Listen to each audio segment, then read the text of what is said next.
Hello বন্ধুরা, সবাইকে আবারও স্বাগত জানাচ্ছি বাংলাদেশ রিয়েক্টে আরও একটা ভিডিওতে এবং নাটকের রিভিউ নিয়ে। আজকে আমি এখন আপনাদের সামনে যে নাটকটা নিয়ে রিভিউ করব সেটা আহ, আপনারা অনেকে হয়তো দেখে ফেলেছেন বা দেখবেন। হ্যাঁ, আমি যে নাটকের কথা বলছি সেটা নাম হলো তোমাকে চাই। হ্যাঁ, আপনি বলতে পারেন কাউকে তোমাকে চাই। হ্যাঁ, এই নাটকটা আমরা পেয়েছি ইউটিউবের ক্যাপিটাল ড্রামা যে চ্যানেল আছে তারা এটা রিলিজ করেছে। আর এই নাটককে আমি একটু প্রথমে ক্রেডিটটা একটু দিয়ে দিই। আম, এটাতে আপনার নাটকের নামটা তো বলেছি, তোমাকে চাই। আহ, এখানে কাস্টিং হিসেবে আছেন অপূর্ব এবং তটিনী। ডিরেক্টর হিসেবে আছেন মাসরিকুল আলম। প্রডিউসার হিসেবে আছেন আনোয়ারুল আলম সজল। সজলকে আর কি বলবো, সেই আমি যদি ভুল না করি এই আনোয়ারুল আলম সজল মিরাকল থেকে দেখে আসছি।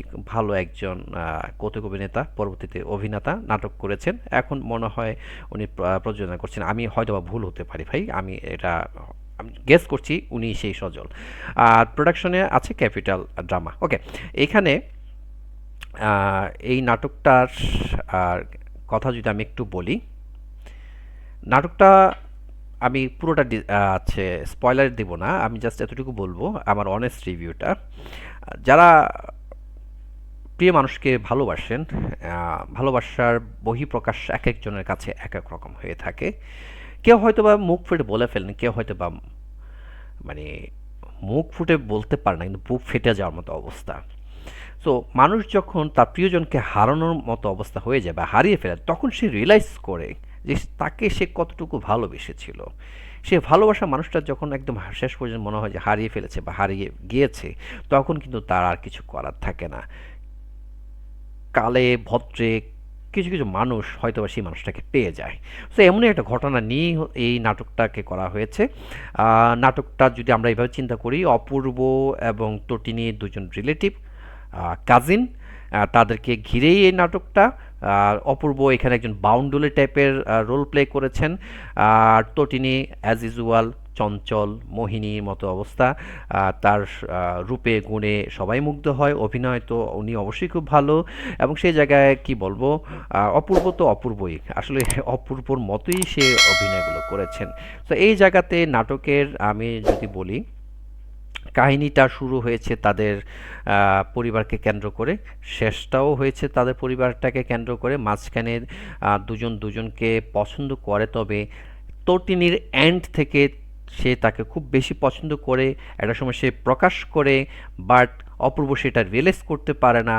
যখন সে রিয়েলাইজ করতে পারে তখন সে স্কিপ্ট হয়, চলে যায় কোথাও বাউন্ডেলের মতো। তারপর একটা সময় পরে সে আসে, তারপরে একটা সাসপেন্স থাকে। সেই সাসপেন্সটা দেখতে হলে আপনাকে অবশ্যই নাটকটা দেখতে হবে।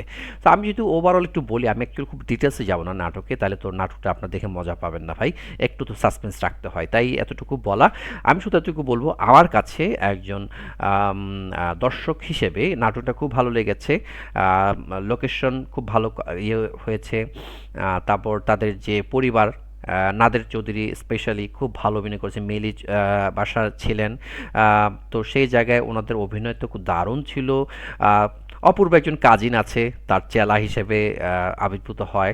তাদের অনেক খুনসুটি থাকে, সেটাও খুব ভালো লেগেছে। অপূর্ব মা খুব ভালো অভিনয় করেছেন। তার রোল জায়গায় তিনি খুব ভালোভাবে সেটা প্লে করেছেন। তো এই জায়গাতে তাদের যে পরিবারের যে টানাপোড়েন, একটা সময় তটিনী তাকে ভালোবাসা প্রকাশ করে, সেই জায়গা থেকে কিন্তু অনেক রকম ঘটনা ঘটে যায়। সো আমার কাছে এটা খুব ভালো লেগেছে। অ্যাজ ইউজুয়াল যে আমাদের বাংলাদেশের নাটকগুলো যে অ্যাকচুয়ালি এখন অনেক ভালো সেটা বলার অপেক্ষা রাখে না। তার কারণেই কিন্তু আমি বা আমার মতো আপনারা অনেকে আছেন নাটকগুলো খুব বেশি বেশি দেখে থাকেন। তো সেই জায়গাটুকুতে এখানে যে কাজগুলো করা হয়েছে, ডিওপি খুব ভালো ছিল, সিনেমাটোগ্রাফি খুব ভালো হয়েছে, এডিটিংটা খুব ভালো হয়েছে, বিজিএমটা ভালো ছিল, লোকেশন ওয়াইজ শ্যুটগুলো খুব ভালো হয়েছে। তাদের যে কক্সেস বাজার একটা ইয়ে ছিল, অপূর্বর একটা পার্ট ছিল, সেটাও আমার খুব ভালো লেগেছে, বাউন্ডের লাইফ যখন সে লিভ করে। তো আমি আমি আশা করব আমার কাছে খুব ভালো লেগেছে। আপনারা যারা নাটকটা দেখবেন, আপনাদের কাছেও এটা ভালো লাগবে। খুব বেশি স্পয়লার দেওয়ার আসলে কোনো সুযোগ নেই, আমি বারবার বলছি, কারণ ওনারা এত কষ্ট করে নাটকটা বানিয়েছেন, শুনে ফেলেন সেটা সাসপেন্স বা যে আকর্ষণটা আছে সেটা থাকবে না। তাই আমি আপনাদেরকে রিকোয়েস্ট করব আপনারা অবশ্যই নাটকটা দেখবেন। আমার কাছে ভাই খুব ভালো লেগেছে। আমি 10/10 দিতে পারবো না, কারণ 10/10 দিতে গেলে আরও অনেকগুলো নাটক আসবে, সেটা আমি দিতে পারবো। কারণ আমি আরও কয়েকটা নাটককে প্রত্যাশা করছি যেগুলো 10/10 হবে। আমি এটা ধরেন 8.5 আউট অফ 10 আমি দিব। কারণ হচ্ছে এটা আরও ভালো স্ক্রিপ্ট হতে পারতো। খারাপ হয়েছে আমি সেটা বলছি না, খুব ভালো হয়েছে। বাট আমি যেটা এক্সপেক্ট করছি এই জায়গায় আরও অনেকগুলো নাটক আছে, হয়তো আমি সেটা দেখলে আমি বলতাম যে আমি কোনটাতে 10/10 দিচ্ছি।